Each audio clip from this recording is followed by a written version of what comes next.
मान्य नेतागण, विधानसभा जसवंत नगर ब्लॉक सैफई के सभी हमारे आदरणीय बुजुर्ग, सेक्टर प्रभारी, बूथ प्रभारी, प्रधान, पूर्व प्रधान, बीडीसी और सभी जिम्मेदार कार्यकर्ता साथी, पत्रकार बंधुओं, मैं सबसे पहले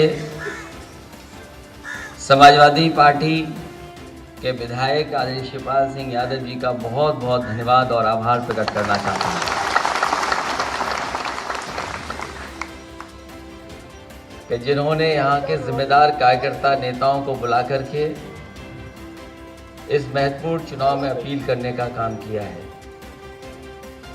लोकसभा मैनपुरी की सबसे बड़ी जीत दिलाने वाली विधानसभा जसवंत नगर और जसवंत नगर को सबसे ज़्यादा जीत दिलाने वाला ब्लॉक सैफई, उसके कार्यकर्ताओं का मैं बहुत बहुत धन्यवाद और आभार प्रकट करना चाहता हूँ।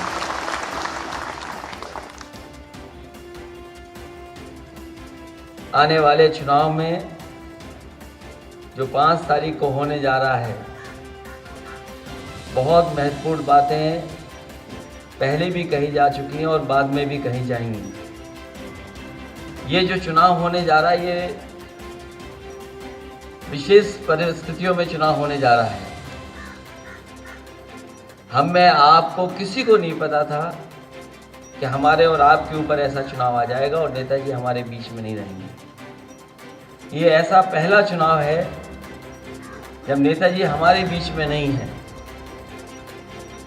और जहाँ तक सवाल नेताजी का है, यहाँ जितने लोग बैठे हैं कहीं ना कहीं नेताजी से सीधे सीधे जुड़े रहे हैं और नेताजी ने कभी भी जसवंत नगर के लोगों को अपने दूर का नहीं समझा, अपने परिवार का सदस्य ही समझ करके उन्होंने जिंदगी भर यहाँ के लोगों के बीच में काम किया।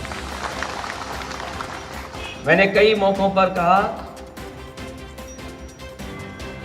कि नेताजी ने मैनपुरी को बनाया और मैनपुरी की जनता ने नेताजी बनाया। और सच्चाई यह है कि जीवन भर के संघर्ष ने और आप लोगों के सहयोग ने नेताजी को देश में नेताजी बनाने का काम अगर किसी ने किया तो जसवंत नगर विधानसभा के लोगों ने। उनके काम करने का तरीका यहाँ कोई ऐसा नहीं जो न जानता रहा हो। नेताजी के साथ रहने वाले यहाँ के बहुत सारे लोग हैं और समय समय पर इनके परिवार के लोग भी जेल गए हैं। कभी कभी जिन्हें मैं पहचान नहीं पाता हूँ, अपनी जेब से कभी पुराने सर्टिफिकेट निकाल करके दिखाते हैं कि देखो किस ज़माने में हम नेताजी के साथ जेल में गए हैं। इसलिए जब चुनाव होने जा रहा है और वो हमारे बीच नहीं है, इस चुनाव को पूरा देश देख रहा है। पूरे देश की निगाह इस चुनाव में है कि आखिरकार इस चुनाव में फैसला जनता क्या लेगी।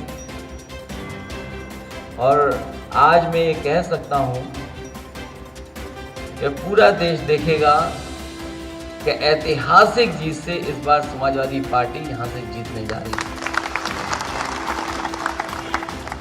कई बार लोग कहते हैं कि बहुत दूरियां हैं।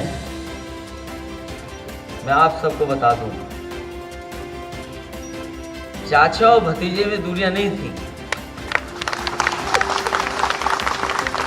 राजनीति में दूरियां थी।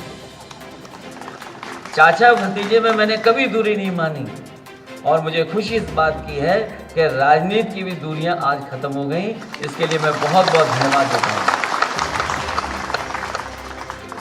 अब घबराहट तो बीजेपी को हो रही होगी,